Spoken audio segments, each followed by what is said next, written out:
If you're like me, then you probably spend a lot of time online, places like Instagram and YouTube, researching watches, the new watch releases, and trying to decide which, if any of these watches, you'd like to add to your collection in the future. But it can be very quickly that you can develop a mindset of the $10,000 watch is definitely a lot better than the $1,000 watch. But is this actually true? The answer is it just depends. Sometimes the $10,000 watch is actually a lot better than the $1,000 watch. But sometimes it's not the case, and the price differences are much greater than the differences in the quality of the watch. So how do you know the difference, and how do you know whether or not the watch that's $10,000 is a lot better than the $1,000 price watch? We'll cover that in this video. Something we need to talk about first is the costs of the goods, the manufacturing costs on these watches. I'll start by sharing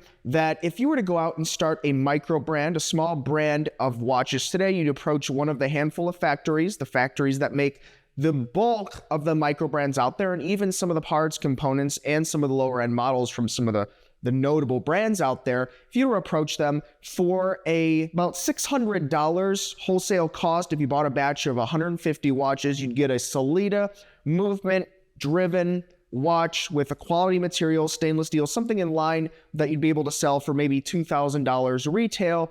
And you'd also be competing with the watches in the segment of $10,000, $8,000 and under, but of course you'd be lacking the branding. And how do I know this? At one point in the past, I thought about making a micro brand. So I spent a lot of time looking into this, and that's actually how I found out and came to this conclusion in the subtle differences, because when you're building the brand and you're working with the manufacturers, you can add much higher quality components, mostly fit, finish, how it kind of looks or presents itself for just a couple $100 sometimes or less, but you can sell that watch to be more competing with watches that are thousands of dollars more. And so when we look at the watches that are $1,000 compared to $10,000 or thereabout, now there's going to be some exceptions, guys, right? There's going to be some brands like Rolex that do things a little bit different, but I'm talking historically, traditionally, on average, this is what we're working with. The watches between $1,000 and $10,000 are going to have a lot of the same components,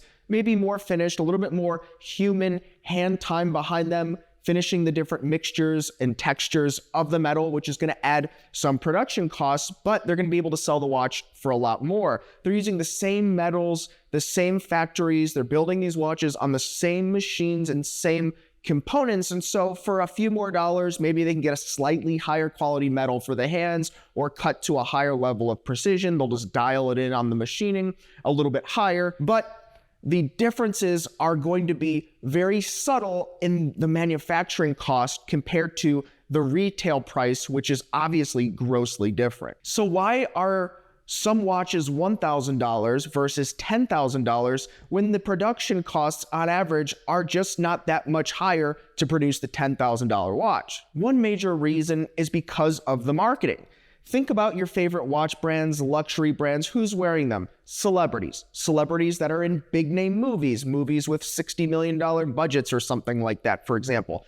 Do you think it costs very little to put that watch on the wrist? No. If you want Ryan Gosling to wear the watch in the Barbie movie, you want, Ryan Gosling to show up and have his picture taken at the Tag Heuer, Carrera release event, well, that's going to come at a price tag, a steep price tag for someone that has big fees associated with their name, right? Think about that. That costs money, and those costs get passed along to who? The customers, the consumers. It's baked in. It's baked into the price of the watches. Now, I'm not saying that that's necessarily a bad thing, but when you look at a $1,000 watch and a $10,000 watch, the $1,000 watch brands are very unlikely to have the big names unless they produce an ultra high volume and they're owned by one of the holding companies, which we'll talk about in just one second. Now, setting aside the marketing, inside these holding companies, we have these large corporations that hold a bunch of different watch brands in different luxury segments and tiers based on the type of customer, the willingness to spend,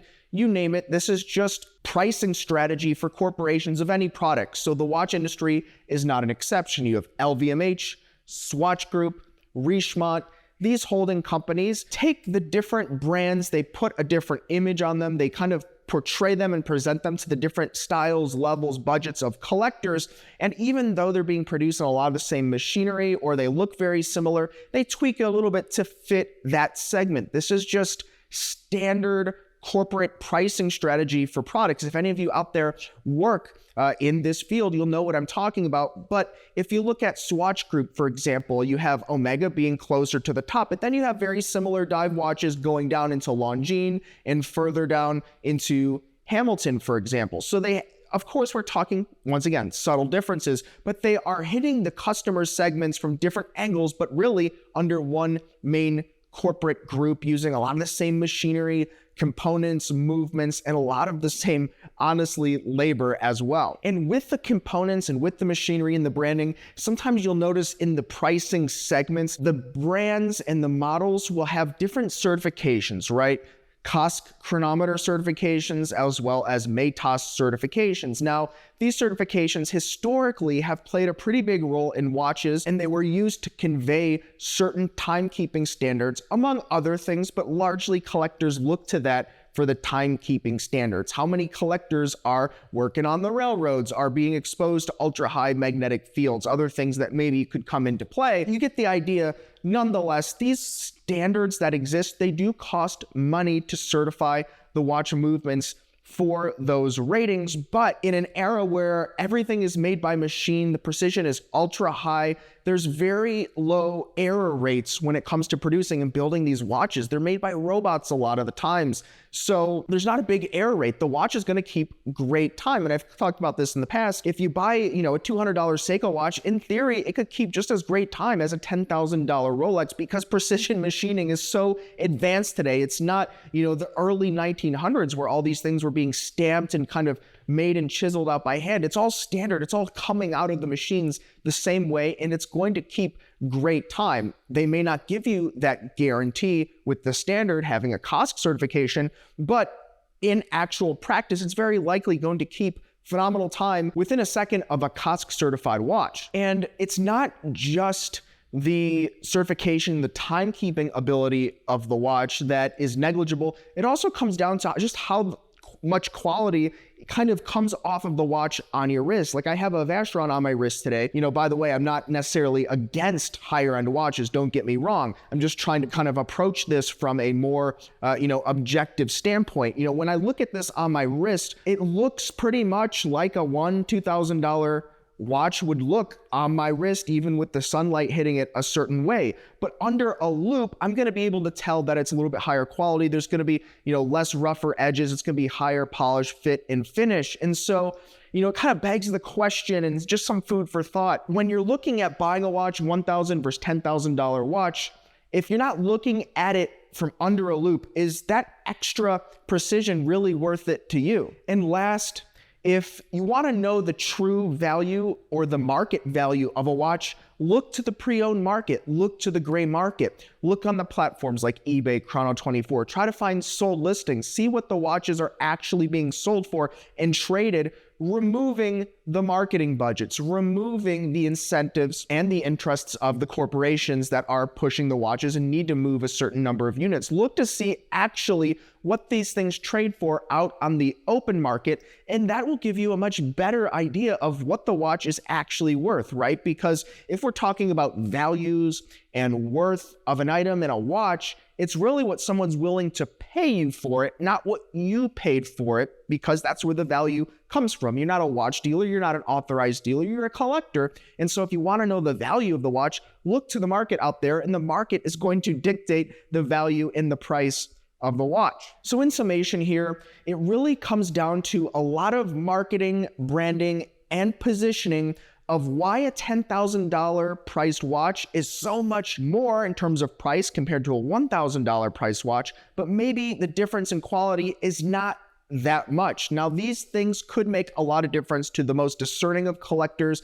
the collectors that do notice, look at it under a loupe, and just want to know that it does have higher quality, and maybe you're willing to pay for it. I myself sometimes am. It just depends what I like, and that's what I recommend to collectors, and I always have. If you watch this channel, you know what I'm about to say, and that is buy what you love, enjoy, and will wear, because at the end of the day, it doesn't come down to just prices and numbers and values. It's all about what we like to wear, what you like to wear. This is a hobby at the end of the day, so it doesn't necessarily have to make sense, but I wanted to share it with you, my opinions and thoughts on this, because I do believe that it's just worth noting and being transparent about it. So thanks again, guys. Please leave in the comments what you think about this video, as well as things you'd like to see in the future, and we'll see you next time. You've been chatting with John Pete.